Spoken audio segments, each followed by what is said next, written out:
नमस्कार। बात छत्तीसगढ़ की में आपका बहुत स्वागत है। मैं हूं आपके साथ बुशरा और आज बात छत्तीसगढ़ की में बात हो रही है टिकट की टेंशन की, जो इस वक्त छत्तीसगढ़ के राजनीतिक गलियारों में गूंज रही है। दरअसल चुनाव तारीखों के ऐलान के बाद छत्तीसगढ़ में राजनीतिक पारा उफान पर पहुंच गया है। बीजेपी कांग्रेस एक दूसरे पर खूब सियासी तीर छोड़ रहे हैं।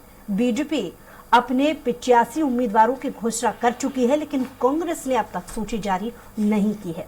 हालांकि आज दिल्ली में हो रही केंद्रीय चुनाव समिति की बैठक में सभी 90 सीटों पर नाम फाइनल हो जाएंगे। टिकट को लेकर फिर भी जो सियासत हो रही है, इस पर पहले देखिए एक खास रिपोर्ट, फिर करेंगे चर्चा की शुरुआत। कांग्रेस में टिकटों को लेकर प्रदेश चुनाव समिति और स्क्रीनिंग कमेटी की कई दौर की बैठक हो चुकी है। इसमें नाम लगभग फाइनल कर लिए गए हैं। एआईसीसी मुख्यालय में हो रही बैठक में इस पर मोहर लगेगी। दरअसल पितृपक्ष के कारण कांग्रेस सूची जारी नहीं कर रही है, लेकिन ये माना जा रहा है कि नवरात्र के पहले दिन कांग्रेस सूची जारी करेगी। कांग्रेस के संचार प्रमुख सुशील आनंद शुक्ला ने भी इसकी पुष्टि की है। उन्होंने कहा कि नवरात्रि के पहले दिन प्रत्याशियों के नामों की घोषणा कर देंगे। कांग्रेस में टिकट देने का सिस्टम है, किसे टिकट मिलेगी ये फैसला करने का अधिकार चुनाव समिति को है। चुनाव कार्यक्रम की घोषणा हो चुकी है। कांग्रेस पार्टी के भी प्रत्याशियों की चयन की प्रक्रिया अंतिम दौर में है।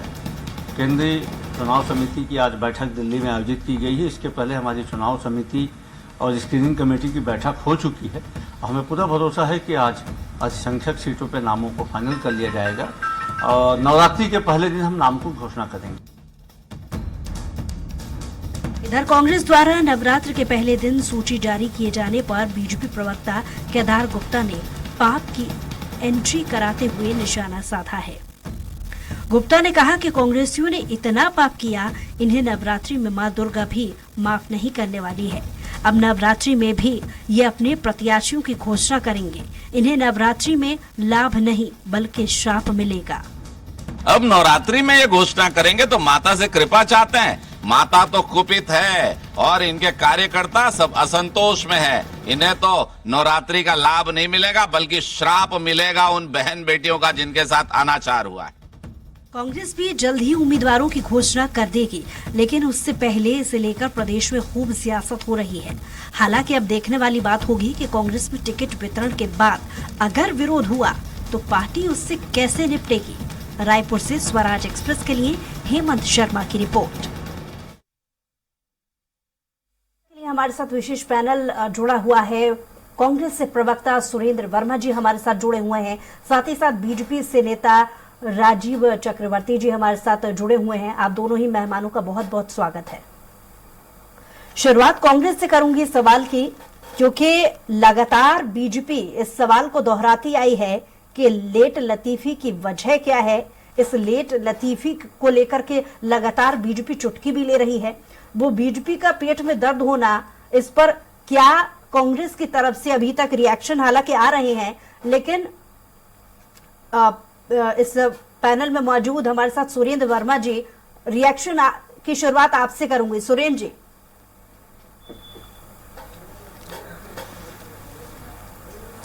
बुशरा जी, भारतीय जनता पार्टी की बेचैनी को समझिए। भूपेश पर भरोसे की सरकार के सामने इनके सारे पैतरे नाकाम हो चुके हैं। यहाँ जो चुनाव की तिथि डिक्लेयर हुई है, पहले चरण में जहाँ 7 तारीख को मतदान है, उसके लिए नामांकन की तिथि जो है वो 20 तारीख तक है और दूसरे चरण में बाकी के जो बहुसंख्यक सीटें हैं, जो 70 सीटों में होना है, उसमें 30 तारीख तक नामांकन दाखिल होना है और भारतीय जनता पार्टी के नेताओं को कांग्रेस की सूची का इंतजार है। अपने गिरवान में जाके जो सूची भाजपा के प्रत्याशियों की 85 लोगों की सूची है, उसमें किससे पूछा गया, किनसे चर्चा हुई। इनके प्रदेश अध्यक्ष जी सूची को 2 दिन पहले तक फर्जी बता रहे थे, अब उसी की सफाई देते फिर रहे हैं। भारतीय जनता पार्टी में तो अपने नेता अपने कार्यकर्ताओं के हक का गला घोटने का बुशरा जी प्रक्रिया है और ये पाप जो है ना, भाजपाइयों को अपने पाप याद आ रहे हैं। आपने देखा होगा हाल ही में अभी देश के इतिहास में पहली बार गंगा जल पर 18% टैक्स किसी ने लगाया है, तो वो भाजपा की मोदी सरकार है। 15 साल ये छत्तीसगढ़ में शासन में रहे, इनको माता कौशल्या का मंदिर याद नहीं आया। 75 स्थल हैं राम वनगमन पथ के, मोदी सरकार के रामायण सर्किट में एक भी स्थल उसमें शामिल नहीं है। भूपेश सरकार कर रही है यहाँ पर रामकाज। 15 साल अवसर मिला था रमन सिंह को गौ सेवा करने का। 1667 करोड़ रुपया संघियों और भाजपाइयों के द्वारा संचालित गौशाला में लुटा दिया गया अनुदान के नाम पर। गायें मार दी जाती थी और भाजपाई मोटे होते गए। सगुन गौशाला, मयूरी गौशाला, सेठ फूलचंद गौशाला अनेकों उदाहरण है। आज जब छत्तीसगढ़ में गौ सेवा हो रही है, लाखों की संख्या में गायें जो हैं, 10,000 से ज्यादा गौठान संचालित है भूपेश सरकार में। 5 लाख एकड़ से ज्यादा भूमि गौ माता के संरक्षण और संवर्धन के लिए संरक्षित की गई है। तो इनको पीड़ा हो रही है।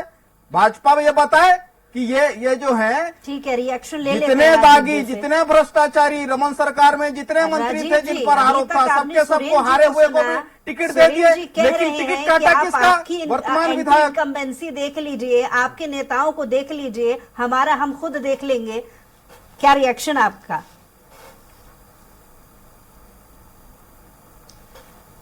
नहीं, ठीक बोल रहे हैं कि उनके बिल्कुल उनका मामला है। वो कभी भी उतारे, चुनाव के बाद उतारे, क्योंकि चुनाव के बाद तो लट्ठम लट्ठा और जुतम पैजमवार होगा ही। जो पिछले बार हमने कांग्रेस भवन में देखा कि लगभग सभी कांग्रेस भवन में कुर्सियां तोड़ी गई, शीशे तोड़े गए, कोई बात नहीं, ये होता है। लेकिन जहां तक बात है, मेरे परम मित्र सुरेंद्र जी बोल रहे थे कि गौधन योजना और गौ की योजनाएं, तो मैं उनको बता दूं, भारतीय जनता पार्टी ने इस चीज को समझ लिया कि प्रदेश में बहुत अनाचार, अत्याचार जो चल रहा है, प्रदेश में जिस प्रकार से महिलाओं की हत्या हो रही है, नाबालिगों के साथ अनाचार हो रहा है, कुकृत्य हो रहा है, तो प्रदेश में जिस प्रकार से पूरा गौवंश सड़कों पर है और सड़कों में कितने गौवंश मारे जा रहे हैं, कितने लोग दुर्घटना में मारे जा रहे हैं। सवाल उठा रही है कि कांग्रेस ने अभी तक अपने प्रत्याशियों की घोषणा क्यों नहीं की है?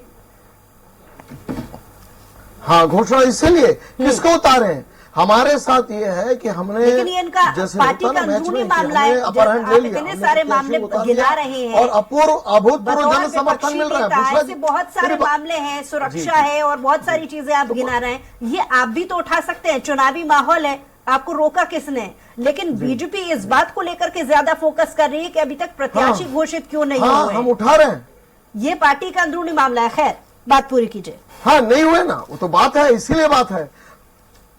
नहीं, इसीलिए बुशरा जी, इसीलिए हमने पार्टी के लोगों को बुला लिया। हम जनता के बीच में हमारे प्रत्याशी जा रहे हैं, उन्हें अभूतपूर्व समर्थन मिल रहा है और कांग्रेस इसीलिए प्रत्याशी नहीं डिक्लेयर कर पा रही है कि एक फेज तो हम की क्या मुंह दिखाएं, क्या विधायकों को दें, जो विधायक जीत के आए हुए हैं क्या उनको दें, या उनके पैरेलल को दें, क्या मंत्रियों को दें, वो मंथन के लिए कांग्रेस पार्टी नहीं दे रही है। नैतिक रूप से हम पहला जो समर है, 3 चरण में चुनाव, जो 4 चरण होता है, प्रत्याशी को उतारना, प्रचार प्रसार करना, फीडबैक आना, उसके बाद जीतने के बाद तो ये जो चारों चरण में, तो पहले चरण हमने नैतिक रूप से प्रत्याशियों को निकालकर जनता के मन में मैसेज दे दिया कि ये अत्याचार अनाचार की सरकार की अंतिम कड़ी आ चुकी है। अब ताबूत के लिए, अंतिम कील के लिए आपको जाना होगा मतदान केंद्र में और कील ठोकना होगा। ये जो सरकार आई है भय, भूख और भ्रष्टाचार की, वो सरकार की अंतिम समय चल रही है।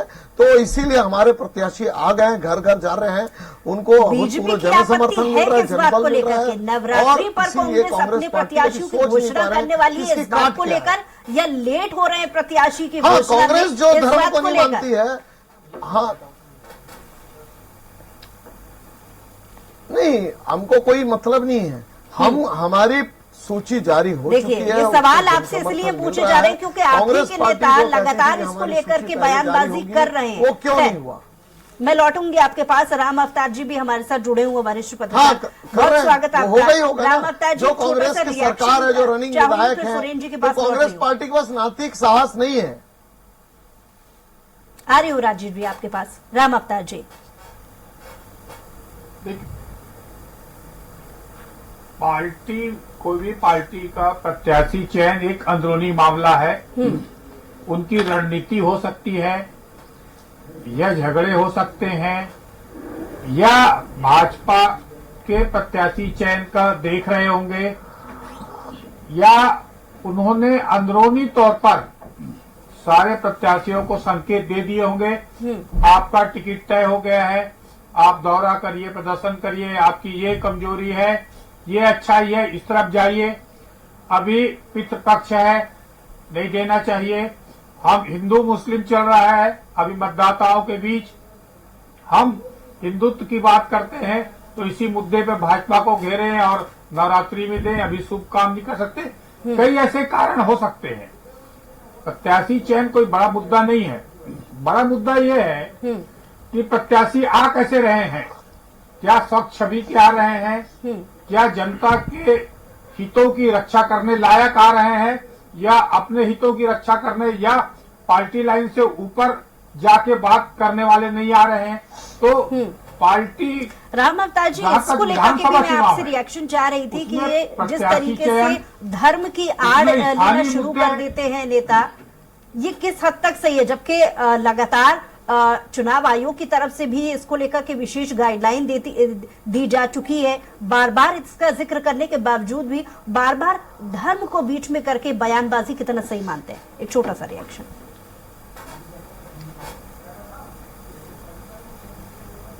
धर्म एक निजी मामला है, तो धर्म को राजनीति अलग चीज है। राजनीति का मतलब जन सेवा है। जन सेवा यानी जनता की सेवा आप कैसे बेहतर तरीके से कर सकते हैं, उस तक रखिए ना। ये धर्म संसद का चुनाव नहीं है, ये किसी मंदिर या मस्जिद के मुल्ला का चुनाव नहीं है। ये आम जनता, सभी वर्ग की जनता का चुनाव, जनता के लिए प्रजातंत्र बना है।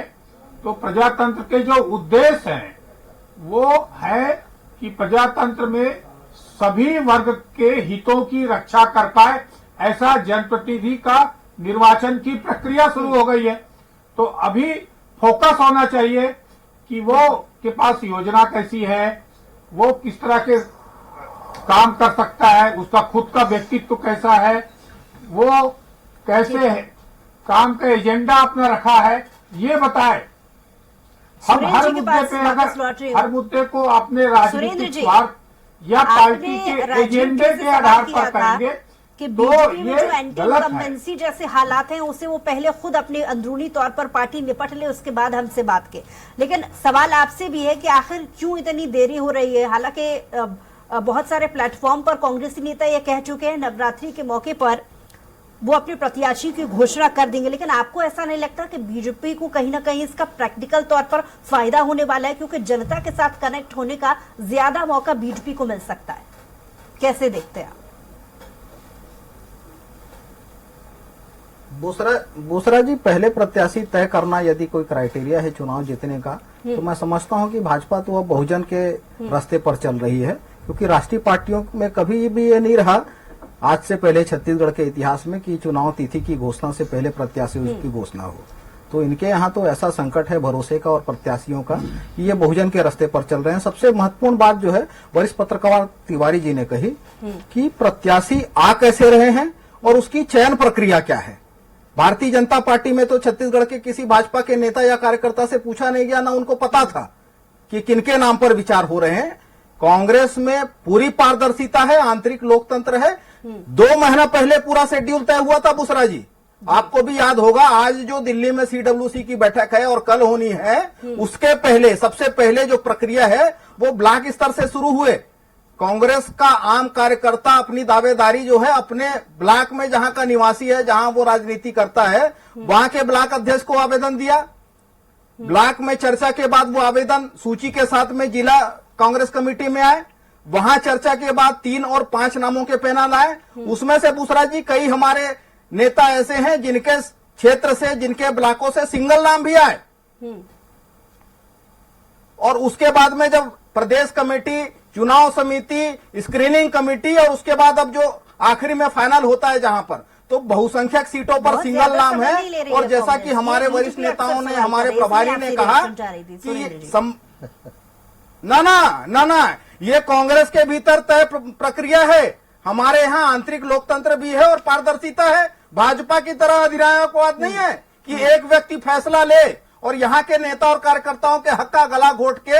आपने देखा होगा 12 विधायक ठीक है, इनके हैं राजीव जी कुल से आपकी बात का वर्तमान जवाब ले में। लेते हैं, एक राजीव विधायक जी। का टिकट काटा वो कौन एक है? बार फिर जम्मू वही धर बात पुजारा दोहराई है इंद्र नवगढ़ सुरेंद्र के जी ने। सारे दागी उन्होंने सारे कहा है, भ्रष्टाचारी टिकट पा गए। इसमें एक बात संपत और मैं जोड़ अग्रवाल, रही हूँ। ब्रिजमोहन अग्रवाल, अक्सर राजेश मुड़ा। कांग्रेसी ये कहते रहे हैं, छत्तीसगढ़ के कांग्रेसी नेता ये कहते रहे हैं कि बीजेपी के पास प्रत्याशियों का काल पड़ा हुआ है, जो सांसद और पूर्व के जो मंत्री हैं उनका सहारा लेकर मैदान में उतारा जा रहा है, यानी कि प्रत्याशियों की कमी। और दूसरी एक चीज, सुरेंद्र जी की बात को मैं दोहरा रही हूं, उनका यह भी कहना है कि जिन नेताओं के टिकट कटे हैं उसके चलते एंटी इनकम्बेंसी जैसे हालात हैं, आपस में ही गुटबाजी का दौर शुरू हो गया बीजेपी में। कितना इत्तेफाक रखता है इस बात से? नहीं जी बुशरा जी, आपके तीनों प्रश्न या सुरेंद्र जी के जो प्रतिप्रश्न है, सुरेंद्र जी ने कहा, बड़ी सुंदर मैकेनिज्म की बात कही उन्होंने। ठीक है, बहुत अच्छी बात है, आपने सुंदर मैकेनिज्म रखा, पर अब तक क्या प्रश्न चिन्ह है? क्यों अब तक वो प्रश्न चिन्ह है? जब आपके विधायकों का बड़ा सुंदर परफॉर्मेंस है, जब आपके मंत्रियों का इतना शानदार परफॉर्मेस है, तो ये रहस्य और रोमांच क्यों? कोई बात नहीं, आपकी बात है, क्योंकि दरअसल जनता के सामने किस मुंह को लेके जाए? उस मुंह को लेके जाए जिसने झूठी घोषणाएं की, उस मुंह को लेके जाए जिसने अपना घर भर लिया, लेकिन जनता के लिए टूटी हुई सड़कें और खंडहरनुमा भवन बना लिए, भ्रष्टाचार कर लिए। कोई बात नहीं, लेकिन जहां तक आपका दूसरा प्रश्न था कि हमने सांसदों को क्यों उतारा, जिसको क्यों उतारा, तो भाई हमने हमारे भारतीय जनता पार्टी का जो 5 रुपए का मंडल का कार्यकर्ता है या जिले का कार्यकर्ता है या सांसद हो, कोई भी जो पार्टी का निर्देश होता है, समय पड़ने पर हम कफन बांध लेते हैं, समय पड़ने पर हम फावड़ा उठा लेते हैं, साफ सफाई करने। पार्टी का जो निर्देश होगा, जो देश हित में होगा, जो पार्टी हित में होगा, जो समाज के कल्याण के लिए होगा, जिसमें एबिलिटी है, सबको। अब टिकट एक है, दावेदार बहुत सारे अनेक हैं। तो जनसंघ के समय में ऐसा होता था कि हमारे पास मिलते नहीं थे लोग, तो कांग्रेस के लोग हंसते थे कि इनके पास प्रत्याशी नहीं है। हमारे पास तो प्रत्याशियों की लंबी फौज खड़ी है। हमारा हर कार्यकर्ता अटल बिहारी वाजपेयी है, नरेंद्र मोदी है, डॉक्टर रमन सिंह है। हमारे यहाँ किसी भी कार्यकर्ता को जो निर्देश होगा वो उस काम के लिए तैयार खड़ा। अब देखिए, फडणवीस जी का उदाहरण देता हूं आपको, वो मुख्यमंत्री थे, लेकिन पार्टी ने कहा कि चूंकि संवैधानिक व्यवस्था चरमराई हुई है और तो हमको आपको उप मुख्यमंत्री बनना है, वो तैयार हो गए, सांसद थे, विधायक बन गए। आपने भले ही अपनी पार्टी से प्रत्याशियों को मैदान में जल्दी उतार दिया होगा, अब वो कांग्रेस का चश्मा है, कांग्रेस का नजरिया है बुशरा जी, कि जिताऊ प्रत्याशी नहीं उतारे हैं आपने मैदान में। ये कांग्रेस का स्टेटमेंट है। नहीं, वो कांग्रेस का चश्मा है। नहीं बुशरा जी, वो कांग्रेस का चश्मा है। कांग्रेस देख रही कौन जिताओ कौन नहीं। हम तो जांच परख कर, ठोक बजाकर, अनुभव को लेकर जो जीतने लायक है। हालांकि बिल्कुल मैं निश्चित रूप से मानता हूं कि हमारे यहाँ तो 5-5, 6-6 लोग, क्योंकि जो जन आक्रोश है इस सरकार के खिलाफ, उसके लिए बिल्कुल एक सीट से 10-10, 20-20 उम्मीदवार थे, लेकिन टिकट तो एक को दी जाएगी। बाकी सारे 9 लोग मिलके उस प्रत्याशी को जिताने के लिए लामबंद हो गए, जो हमारी रीति नीति है भारतीय जनता पार्टी। आपके पास हाँ, कांग्रेस पार्टी में पैरेलल खड़ी हो जाती है, सरकारें अलग हो जाती है। जवाब दीजिए, आप कुछ कहना चाह रहे हैं जी? दूसरा जी, इन भाजपाइयों से खाली आप ये पूछ लीजिए कि जो 85 की सूची है उसमें 2018 में कितने लोग हारे हैं। रमन सरकार में जो मंत्री थे जिनको जनता ने नकार दिया था, तो जनादेश का फिर से ही अपमान कर रहे हैं। जो भाजपा के खिलाफ चुनाव लड़े, और ज्यादा दिन पहले नहीं, 2018 में भी तमाम उदाहरण है, राजिम से, डोंडी लोहारा से, सराईपाली से, वो सारे टिकट पा गए। टिकट किनका काटा? जो आदिवासी विधायक हैं, जो सबसे बड़े ओबीसी वर्ग के नेता हैं, अभनपुर के चंद्रशेखर साहू, गणेश राम भगत, जो जुदेव परिवार, जिसको ये अपना आदर्श मानते थे। तो ऐसे लोगों को बलि का बकरा बनाए। 5 सांसद जिसमें एक केंद्रीय मंत्री है, तो ये तो इनका अधिनायकवाद है। ये एक झटके में उनको लोकसभा की दावेदारी से भी बाहर कर दिए, और विधानसभा में तो इनका शीर्ष नेतृत्व हथियार डाल ही चुका है। भाजपा के पास छत्तीसगढ़ की जनता के लिए झूठ और जुमलों के अलावा कुछ है ही नहीं। ये आखंड भ्रष्टाचार में डूबे भाजपाई कांग्रेस पर आरोप लगाते हैं। अभी ये सुरेंद्र जी, महिला एक और सुरक्षा की बात बात मैं कर रहे आपसे जानना थे, चाह रही 7वें थी। नंबर था, पर सुरेंद्र जी, था एक और बात महिलाओं के आपसे खिलाफ जानना अपराध चाह में रही रमन थी। राज में आज 17वें नंबर पर आपने है। बहुत अच्छे से 68% राजीव जी कमी की है तो बातों इनको का तो तकलीफ जवाब हो रही दिया, है। लेकिन एक सवाल का बेरोजगारी जवाब सुरेंद्र जी दर आपसे। रमन सरकार में सर्वाधिक था, आपने ये तो अपने लफ्जों में बता दिया कि बीजेपी का फॉर्मूला या फॉर्मेट क्या है जी, बुशरा उनके जी। प्रत्याशियों का ऐलान करने को लेकर, लेकिन जनता के साथ साथ बीजेपी और हम सब भी यही जानना चाह रहे हैं कि आखिर कांग्रेस का फॉर्मूला क्या है। इसमें एक बात इसलिए ये जोड़ रही हूं कि बहुत पहले, कुछ दिन पहले ही आप ही के नेताओं ने ये स्टेटमेंट दिया था कि बीजेपी ने किया नहीं लेकिन कांग्रेस करके दिखाएगी, कोशिश यही होगी कि प्रत्याशियों में महिलाओं को ज्यादा आरक्षण दिया जाएगा। तो ऐसा कोई फॉर्मूला या फॉर्मेट नजर आ सकता है, उम्मीद की जा सकती है सुरेंद्र जी? बिल्कुल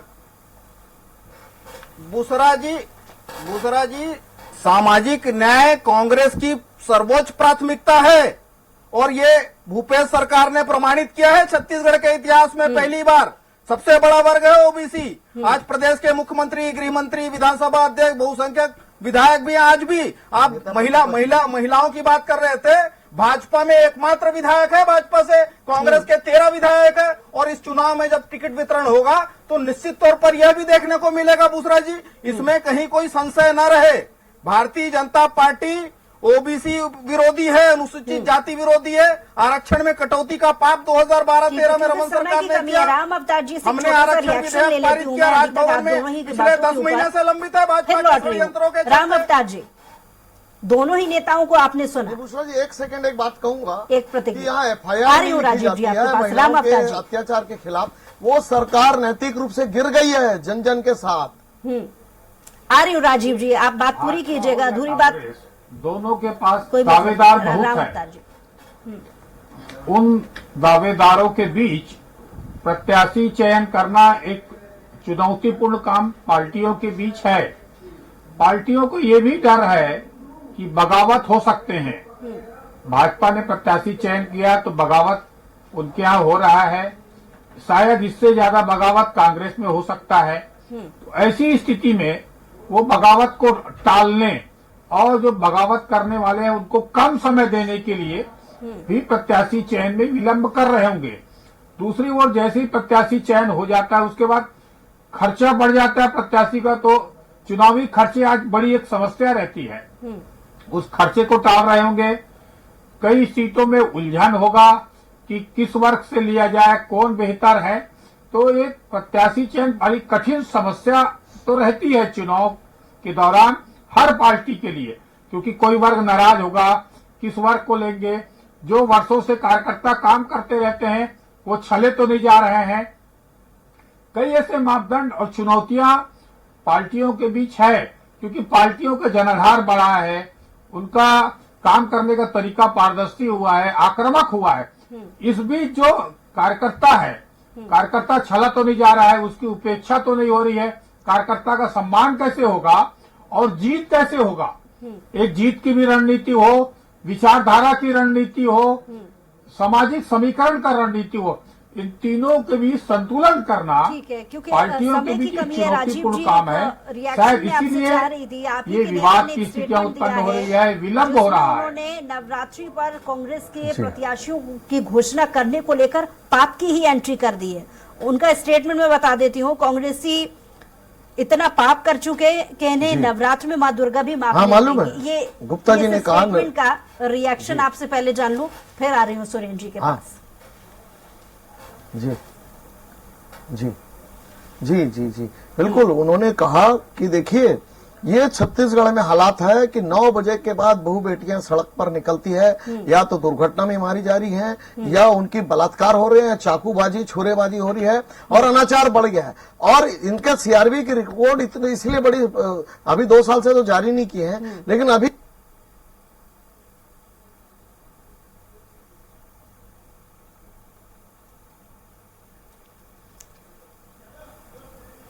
चलिए, वक्त की क्योंकि कमी है, बहरहाल छत्तीसगढ़ में जिस तरीके से टिकट को लेकर के पारा हाई हो चुका है, एक तरफ कांग्रेस इसको लेकर के रिएक्शन देने की कोशिश कर रही है और बीजेपी लगातार इस मामले को तूल देते हुए हमलावर है।